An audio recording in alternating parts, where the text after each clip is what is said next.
Olá, povo de Deus, segunda-feira, 8 de agosto de 2022, 19ª semana do Tempo Comum, são domingos. Nossa reflexão de hoje é a partir de Ezequiel 1, de 2 a 5 e de 24 a 28, e de Mateus 17, de 22 a 27. No dia 5 do mês, esse era o 5º ano do exílio do rei Joaquim. A palavra do Senhor foi dirigida a Ezequiel, filho do sacerdote Buzi, na terra dos caldeus, junto ao rio Cobar. Foi ali que a mão do Senhor esteve sobre ele. Eu vi que um vento impetuoso vinha do norte, uma grande nuvem envolta em claridade e relâmpagos. No meio brilhava algo como se fosse ouro incandescente. No centro aparecia a figura de 4 seres vivos. Este era o seu aspecto, cada um tinha a figura de homem. E eu ouvi o rumor de suas asas. Era como um estrondo de muitas águas com a voz do poderoso. Quando se moviam, o seu ruído era como o barulho de um acampamento. E quando paravam, eles deixavam pender as asas. O ruído vinha de cima do firmamento que estava sobre suas cabeças. Acima do firmamento que estava sobre as cabeças havia algo parecido como safira, uma espécie de trono, e sobre essa espécie de trono, bem no alto, uma figura com aparência humana. E eu vi como que um brilho de ouro incandescente envolvendo essa figura como se fosse fogo, acima daquilo que parecia ser a cintura. Abaixo daquilo que parecia ser a cintura, via algo como fogo, e em sua volta um círculo luminoso. Esse círculo luminoso tinha o mesmo aspecto do arco-íris que se forma nas nuvens em dias de chuva. Tal era a aparência visível da glória do Senhor. Ao vê-la, cair com o rosto no chão. O cativeiro da Babilônia significou um momento único na vida do povo de Israel no século VI a.C. E foi exatamente neste tempo que atuou o profeta Ezequiel, que também era sacerdote. Entre os exilados havia grupos com tendências bem diferenciadas. Alguns se acostumaram no exílio e se acomodaram. Outros experimentavam uma espécie de depressão, culpando a Deus pela situação de opressão em que viviam. Havia grupos que alimentavam a esperança da volta e que tudo iria voltar a ser como antes. Em meio a essas perspectivas, Ezequiel lança seu programa de restauração de Jerusalém em 3 passos para a construção do mundo novo. Primeiro, assumir a responsabilidade pelo fracasso histórico de um sistema que se corrompeu completamente, provocando a ruína de toda a nação.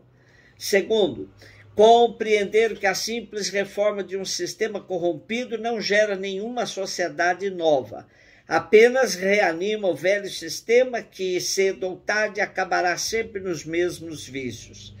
Terceiro, converter-se para Javé, assumindo o seu projeto, e a partir daí construir uma sociedade justa e fraterna voltada para a liberdade e a vida. Nosso texto de hoje descreve em forma de visão uma teofania, ou seja, uma manifestação da glória de Deus.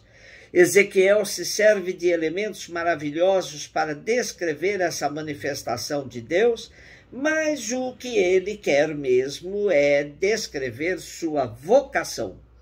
Pois ele contempla a glória do Senhor e cai com o rosto no chão. Desta forma, ele está habilitado para proferir os oráculos do Senhor aos seus concidadãos que perecem no cativeiro. A glória do Senhor vai ser um tema-chave na profecia de Ezequiel. Esta glória não está confinada por fronteiras, pode escolher qualquer território, e trará nova esperança ao povo de Israel desterrado.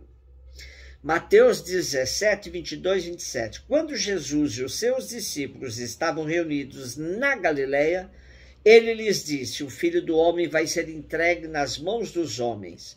Eles o matarão, mas no terceiro dia ressuscitará. E os discípulos ficaram muito tristes. Quando chegaram a Cafarnaum, os cobradores do imposto do templo aproximaram-se de Pedro e perguntaram: o vosso mestre não paga imposto do templo? Pedro respondeu: sim, paga. Ao entrar em casa, Jesus adiantou-se e perguntou: Simão, que te parece? Os reis da terra cobram impostos ou taxas de quem? Dos filhos ou dos estranhos? Pedro respondeu: dos estranhos. Então Jesus disse: logo os filhos são livres. Mas para não escandalizar essa gente, vai ao mar, lança o anzol e abre a boca do primeiro peixe que tu pescares. Ali tu encontrarás uma moeda. Pega então a moeda e vai entregá-la a eles por mim e por ti. Logo após Jesus anunciar outra vez sua paixão, que deixou muito tristes seus discípulos e que não tem mais a resistência da parte de Pedro, o grupo chega em Cafarnaum e vai ser questionado sobre o pagamento de imposto do templo. Trata-se do imposto para o templo cobrado localmente. Nossa narrativa de hoje mistura cenas de profundo debate racional com um ato miraculoso. Tudo isso serve de instrução também aos discípulos e provavelmente à comunidade judeu-cristã, enquanto ainda existia o templo. Mais tarde, a comunidade cristã o aplicará a tributos com finalidade religiosa impostos pelo imperador. Se o templo é a casa de Deus, seu filho não deve pagar tributo, nem mesmo seus outros filhos. Pagá-lo é concessão, não obrigação. O episódio do peixe não é contado segundo a forma clássica de milagres. Sua interpretação segue meio misteriosa. O Salmo 8, porém, afirma que o homem é também senhor dos peixes do mar. Em todo caso, seja o imposto do templo, seja o imposto ao imperador, revela o lado pernicioso do imposto, pois o imposto implica domínio sobre os bens da pessoa.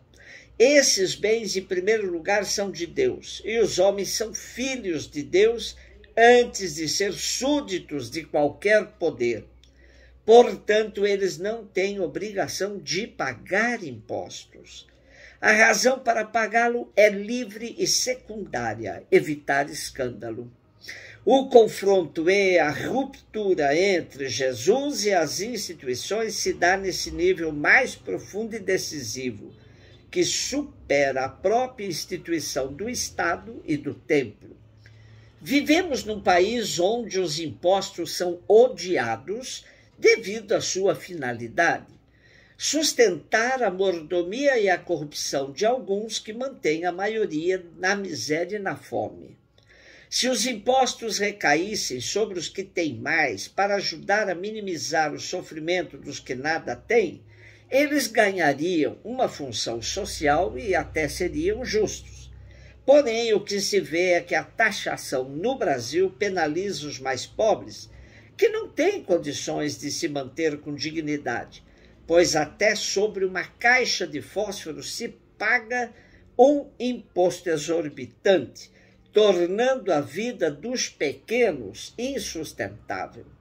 Nosso texto de hoje nos ajuda a uma reflexão séria sobre o destino de tantos impostos que se paga neste país, onde a desigualdade social só cresce a cada dia. Celebramos hoje São Domingos, nascido por volta de 1170 e que se dedicou à pregação do Evangelho e à defesa da fé no sul da França. Fundou a Ordem dos Pregadores para dar continuidade à sua missão e morreu no ano de 1221. São Domingos de Gusmão, rogai por nós. Um beijo no seu coração.